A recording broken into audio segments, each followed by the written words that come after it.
उत्तराखंड के 25 साल पूरे होने पर राज्य में रजत जयंती के कार्यक्रम चल रहे हैं और देहरादून की बात करें, उत्तराखंड स्तरीय युवा महोत्सव का भी आयोजन किया गया है। इसमें मुख्यमंत्री पुष्कर सिंह धामी भी शामिल हुए। युवा कल्याण और प्रांतीय रक्षक दल विभाग की तरफ से आयोजित महोत्सव का सीएम धामी ने ही उद्घाटन किया और यहां पर कई कार्यक्रमों में शिरकत की। सीएम धामी ने यहां पर साइकिल भी चलाई। 6 नवंबर से दून के परेड ग्राउंड में शुरू हुआ युवा महोत्सव 8 नवंबर तक चलेगा।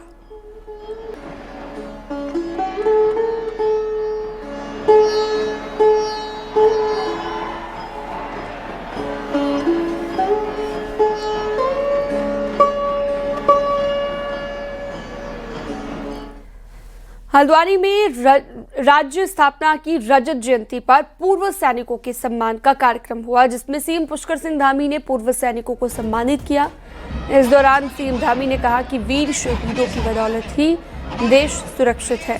सीएम ने यह भी कहा कि वीर सैनिकों की याद में देहरादून में सैन्य धाम बन रहा है। वहीं सीएम धामी ने कांग्रेस पर सैनिकों के अपमान का भी आरोप लगाया। सीएम धामी ने कहा कि राहुल गांधी बार बार सैनिकों का अपमान करते हैं और मनोबल गिराने का काम करते हैं।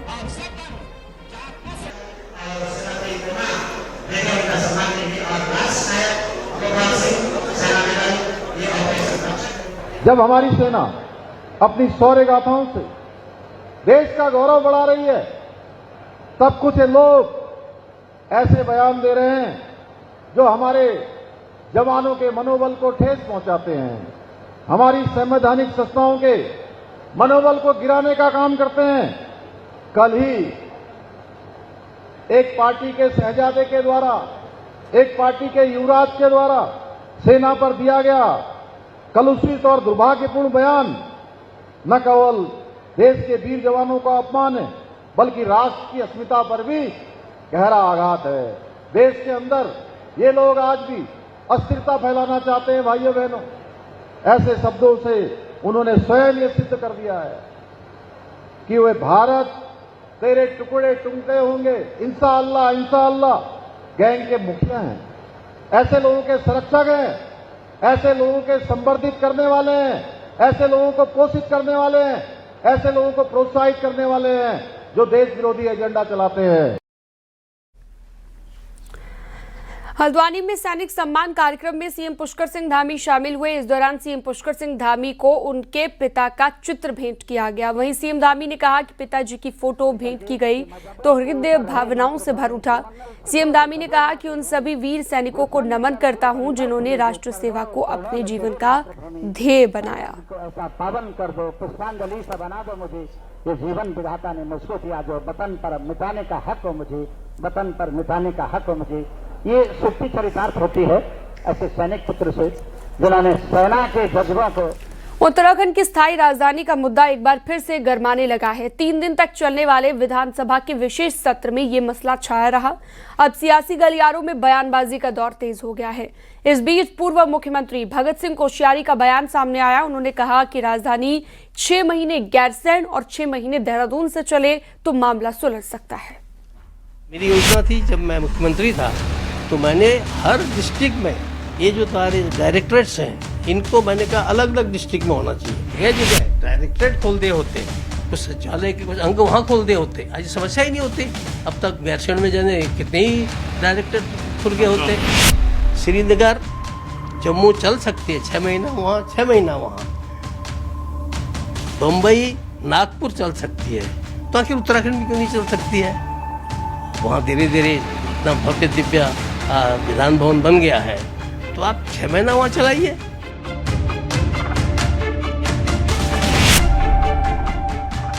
ये हैं अंतरिम सरकार में मुख्यमंत्री रहे भगत सिंह कोश्यारी। न्यूज 18 से खास बातचीत में उन्होंने कहा कि उत्तराखंड में प्रशासनिक इकाइयों का विकेंद्रीकरण होना चाहिए। देहरादून के बजाय हर जिले में एक निदेशालय हो। ठीक इसी तर्ज पर उन्होंने राजधानी के बंटवारे की बात भी कही। 6 महीने गैरसैंण से, 6 महीने देहरादून से शासन चलाया जाए, लेकिन कोश्यारी के इस बयान ने राजनीतिक हलचल मचा दी है। कांग्रेस का कहना है कि इस विवाद की जड़ भगत सिंह कोश्यारी खुद ही हैं, क्योंकि अंतरिम सरकार में राजधानी तय करने की जिम्मेदारी कोश्यारी की ही थी। वहीं बीजेपी पलटवार कर रही है। उसके मुताबिक पहली निर्वाचित सरकार का नेतृत्व करने वाली कांग्रेस ने जानबूझकर राज्य को असमंजस में छोड़ा। ये नासूर तो कोश्यारी जी का पैदा किया हुआ ही। नित्यानंद स्वामी जी और कोश्यारी जी को जिम्मेदारी दी थी केंद्र की सरकार ने कि आपको अंतरिम सरकार में पहले स्वामी जी को मुख्यमंत्री बनाया, फिर कोश्यारी जी को मुख्यमंत्री बनाया। इनका मूल काम यही था कि राज्य की राजधानी तय करें, लेकिन 14 महीने इन दोनों ने मुख्यमंत्री के रूप में जो अत्याचार और अन्याय उत्तराखंड के लोगों के साथ इस मायने में किया कि राजधानी तय नहीं करी आपने। राजधानी तय न करने के कारण आज वो नासूर बना हुआ है। तिवारी जी पूरे 5 साल तक अपनी कुर्सी बचाते रह गए आंतरिक संघर्ष के कारण, इसलिए राजधानी का गठन उस समय नहीं हो पाया। इसलिए आज जो कांग्रेस के लोग भारतीय जनता पार्टी पर आरोप लगा रहे हैं वो निराधार हैं, असत्य हैं। और ये उत्तराखंड की जनता भली भांत जानती है कि किस तरह से इन्होंने पहली 5 वर्ष की सरकार चलाई। यानी 2027 से पहले एक बार फिर स्थायी राजधानी का जिन्न बोतल से बाहर आ चुका है। सदन में संग्राम के बाद अब सड़कों पर सियासत होने लगी है। चुनाव आते आते ये मुद्दा कौन सा नया गुल खिलाएगा, ये देखना दिलचस्प होगा। देहरादून से न्यूज़ 18 के लिए सुनील नप्रभात की रिपोर्ट।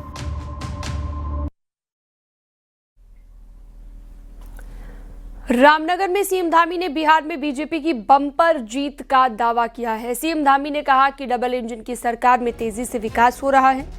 बिहार की जनता बीजेपी के साथ है, लिहाजा बिहार में एनडीए की सरकार बननी तय है।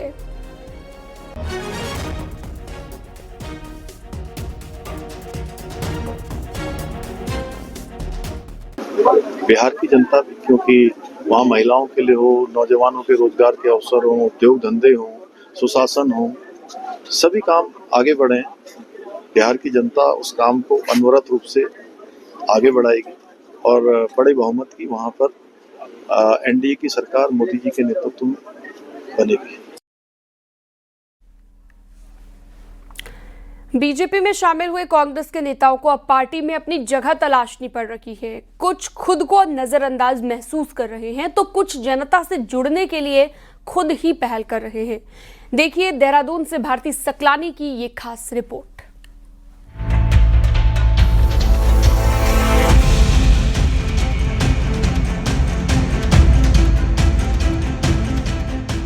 बीजेपी में साल भर कोई ना कोई गतिविधि चलती रहती है।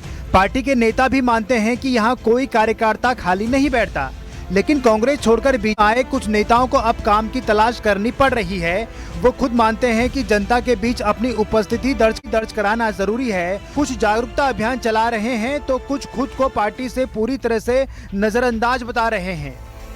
ये एक नागरिक के रूप में हम सबकी जिम्मेदारी है कि हम इस चीज पर जन जागरण अभियान चलाएं, लोगों को जागरूक करें, लोगों का ये भ्रम दूर करें कि वोटर लिस्ट में नाम लिखाने से फायदा होगा। वोटर लिस्ट में नहीं बल्कि जनगणना के समय अपने गांव में फिजिकली रह करके जब हम जनगणना कराएंगे तभी पहाड़ की विधानसभा सीटों की संख्या यथावत या रह सकती है। मैं फुलेस्ट अपना पार्टी के लिए देता हूं, पार्टी के कार्यक्रम के लिए, लेकिन अपनी सरकार होने से जो विकास के कुछ कार्य मैं चाहता था वहाँ करना, उसमें मुझे सपोर्ट नहीं मिलता। तो देखा जाए तो बाय एंड लार्ज में कुछ कर नहीं पाया लोगों के लिए, कर नहीं पाया। मैं बस अपना एक तरह से अपने लेवल पे ही कुछ करता रहा।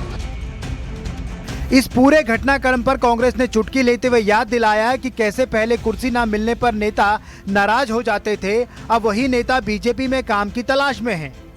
पार्टी में गए जब वो लोग कांग्रेस पार्टी में थे, आपको मंच चाहिए होता था, आपको फ्रंट लाइन चाहिए होती थी, आपको नाम चाहिए होता था, हर चीज चाहिए होती थी, वो सम्मान पे आ जाता था। आज अपना अस्तित्व बचा के रखना है और दिखाना है भाजपा को कि हम आपके प्रति कितने वफादार और ईमानदार हैं। इसलिए अपनी तरफ से कोई कुछ कर रहा है, कोई कुछ बांट रहा है, कोई कुछ वितरित कर रहा है। बीजेपी में काम की कमी नहीं होती, यह बात सही है, लेकिन कांग्रेस छोड़कर आए कई नेताओं का अब तक पार्टी में एडजस्टमेंट नहीं हो पाया। ये स्थिति उन्हें भी खल रही है। आने वाले समय में इसका असर पार्टी के भीतर अलग अलग रूप में देखने को मिल सकता है। न्यूज़ 18 के लिए देहरादून से भारती सकलानी की रिपोर्ट।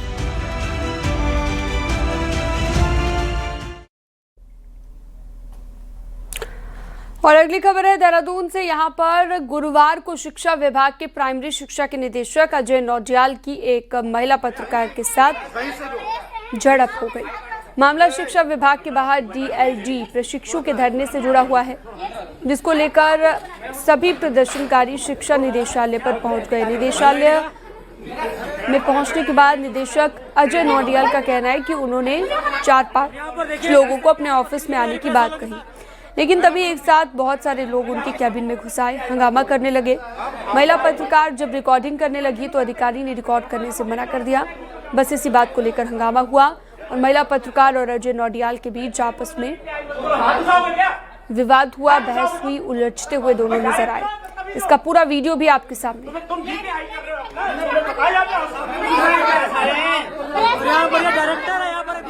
किस तरीके से बदतमीजी कर रहा है, पूछिए नहीं है, खराब हो जाएगी, पूछिए नहीं है।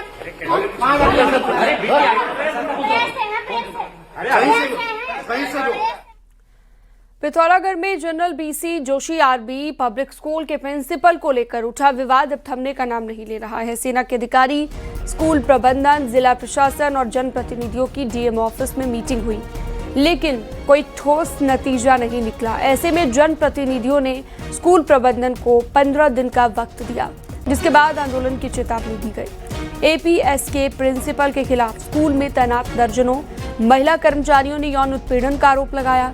महिला कर्मचारियों ने इसकी शिकायत महिला आयोग से भी की है, लेकिन अब जनप्रतिनिधियों ने प्रिंसिपल के खिलाफ मोर्चा खोल दिया है। प्रकरण का जल्द से जल्द समाधान निकाला जाए, अन्यथा उन्होंने 15 दिन का लास्ट में समय मांगा है जांच के लिए, और हमने कह रखा कि 15 दिन के अंदर सही तरीके से इसमें जांच नहीं हुई और दोषी प्रिंसिपल को यहां से तत्काल नहीं हटाया गया तो हम लोग सब लोग APS के बाहर धरना प्रदर्शन करने के लिए मजबूर होंगे। जो सेटिस्फाइड डिसीजन नहीं दिया तो हम लोग धरना प्रदर्शन के लिए तैयार रहेंगे। और जो जिस तरीके का व्यवहार स्कूल में लेडीज टीचर के संग किया जा रहा है वो अमानवीय है, उसे किसी भी कीमत पर बर्दाश्त नहीं किया जा सकता।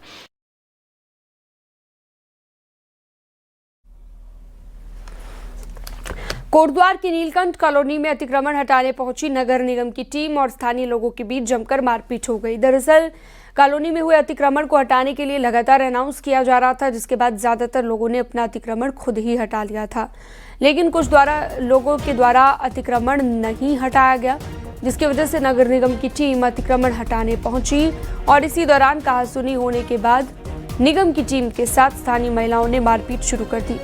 निगम की सफाई कर्मियों ने खुद यहां पर बचाव करते हुए उनका विरोध किया।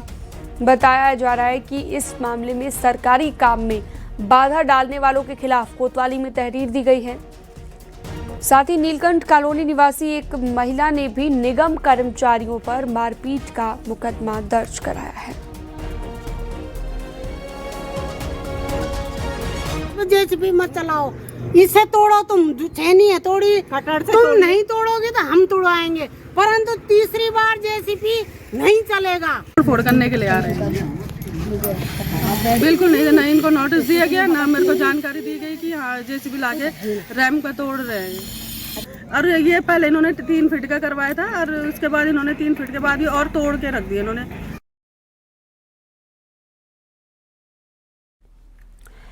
बागेश्वर से अगली खबर है। नशे के खिलाफ पुलिस ने बड़ी कार्रवाई की है। यहाँ पर 9 किलो 700 ग्राम चरस को पुलिस ने जब्त किया है और इसकी कीमत करीब 40 लाख रुपए बताई जा रही है। पुलिस के मुताबिक ये उत्तराखंड में इस साल की सबसे बड़ी बरामदगी है। इस काम के लिए IG की तरफ से 500,000 रुपए और SP की तरफ से 2,500 रुपए का इनाम भी दिया गया है। जिसके क्रम में आज हमारी SOG और ANTF कोतवाली की संयुक्त टीम द्वारा एक व्यक्ति जिसका नाम दिनेश सिंह मेहता है, जो कि मल्ला दुगर्चा का रहने वाला है, जिसके कब्जे से 9 किलो 712 ग्राम चरस बरामद की गई है, जिसकी वर्तमान में बाजार कीमत लगभग 40 लाख रुपए है। हरिद्वार के जगजीतपुर मेडिकल कॉलेज का बिजली का बिल बकाया होने के चलते कनेक्शन काट दिया गया है, जिसके बाद मेडिकल कॉलेज में MBBS के छात्रों की पढ़ाई समेत सारे के सारे काम ठप हो गए हैं। 2 दिन से पूरे परिसर में बिजली न होने के चलते गुस्साए छात्रों ने कॉलेज प्रबंधन के खिलाफ नारेबाजी करते हुए प्रदर्शन करते हुए नारेबाजी की है। बताया जा रहा है कि छात्रों को टॉर्च और मोबाइल की लाइटों में पढ़ाई करनी पड़ रही है। मेडिकल कॉलेज प्रबंधन का कहना है कि कंस्ट्रक्शन कंपनी का नाम का कनेक्शन काटा गया है क्योंकि उसने लंबे समय से बिल जमा नहीं किया था। मेडिकल कॉलेज के लिए नए बिजली के कनेक्शन के लिए जल्द ही आवेदन किया जाएगा।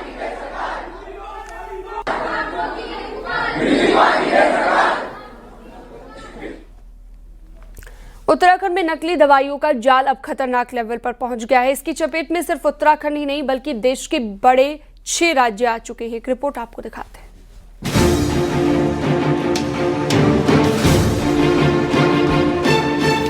नकली दवाइयां बनाकर बेचने वाले रैकेट के खिलाफ एसडीएम की जांच में बड़ा खुलासा हुआ है। साई फार्मास्यूटिकल नाम की फर्म जो कि नकली दवाइयां बनाकर बेचती है, इस फर्म से जुड़े 12 लोगों को एसडीएम पहले ही जेल भेज चुकी है। अब खातों की जांच में पता चला है कि 13 करोड़ की नकली दवाइयां उत्तराखंड समेत देश के 6 राज्यों में भेजी गई और बाजार में बिक रही 30% दवाई नकली हैं, जबकि पहाड़ी इलाकों में ये आंकड़ा 50% तक पहुंच गया है। कंपनी थी साई फार्मा और इस साई फार्मा का 1 करोड़ 40 लाख का लेन देन था पूर्व में, जो अभी जेल में गए हैं। परंतु अकाउंट डिटेल जब इसकी बाद में आई है तो उसमें 10 करोड़ से ज़्यादा का लेन देन जो है प्रकाश में आया है, जिसमें कि ये ज्ञात हुआ कि इनके द्वारा फर्जी दवाइयाँ कुछ और लोगों को भी बेची गई जिनके द्वारा इनकी मार्केट में सप्लाई की गई। नकली दवाओं का कारोबार करने वाली फर्म ब्रांडेड दवाइयों के रैपर का इस्तेमाल करके उसमें नकली दवाइयाँ सप्लाई करती है। वहीं मेडिकल विक्रेता मानते हैं कि असली और नकली की पहचान करना बेहद मुश्किल है, क्योंकि नकली दवाइयाँ भी दिखने में बिल्कुल असली जैसी लगती हैं। बेसिकली नकली दवाइयों की ऐसा कोई पहचान नहीं होती। नकली दवाइयों और अगर आप ओरिजिनल दवाई एक साथ रखेंगे तो कोई डिफरेंस नहीं पता चलेगा। नकली और असली में बैच नंबर्स होते हैं और QR कोड्स लगे होते हैं। आप उसे स्कैन करेंगे तो असली और नकली का पता चल जाएगा। बाकी अगर आप किसी भी मेडिकल स्टोर से मेडिसिन ले रहे हैं तो बिल लीजिए और बिल के साथ उसका बैच नंबर मिला के लीजिए, तो इससे आपको एग्जैक्टली पता चलेगा कि वो असली दवाई है। एसटीएफ की जांच में अब देहरादून, हरिद्वार, कोटद्वार और रुद्रपुर नकली दवाइयों के हॉटस्पॉट के रूप में सामने आए हैं। सत्येंद्र बर्तवाल, न्यूज़ 18, देहरादून।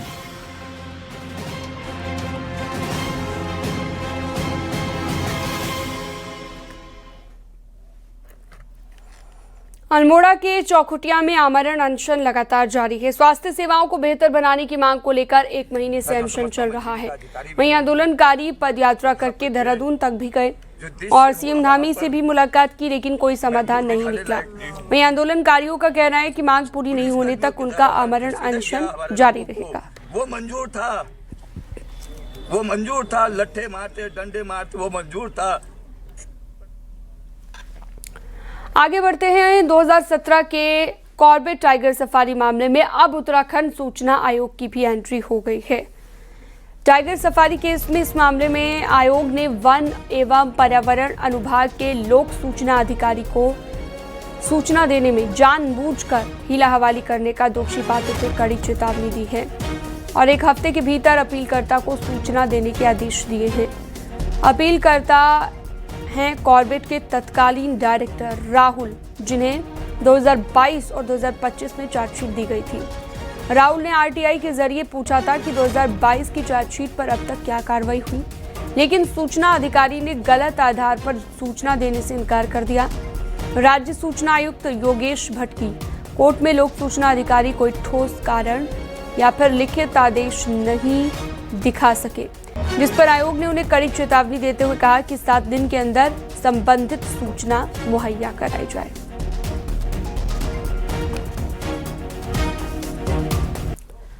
देहरादून में प्रदेश का पहला ऐसा डॉग शेल्टर बनने जा रहा है जहां पर एग्रेसिव डॉग्स को सजा दी जाएगी। उन्हें खाना पीना तो दिया ही जाएगा, लेकिन उनकी आजादी छिन जाएगी। देखिए,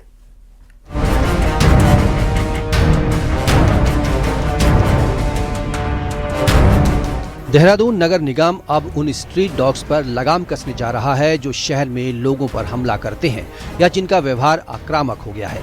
नगर निगम ने इसके लिए राज्य का पहला डॉग शेल्टर बनाने की तैयारी शुरू कर दी है।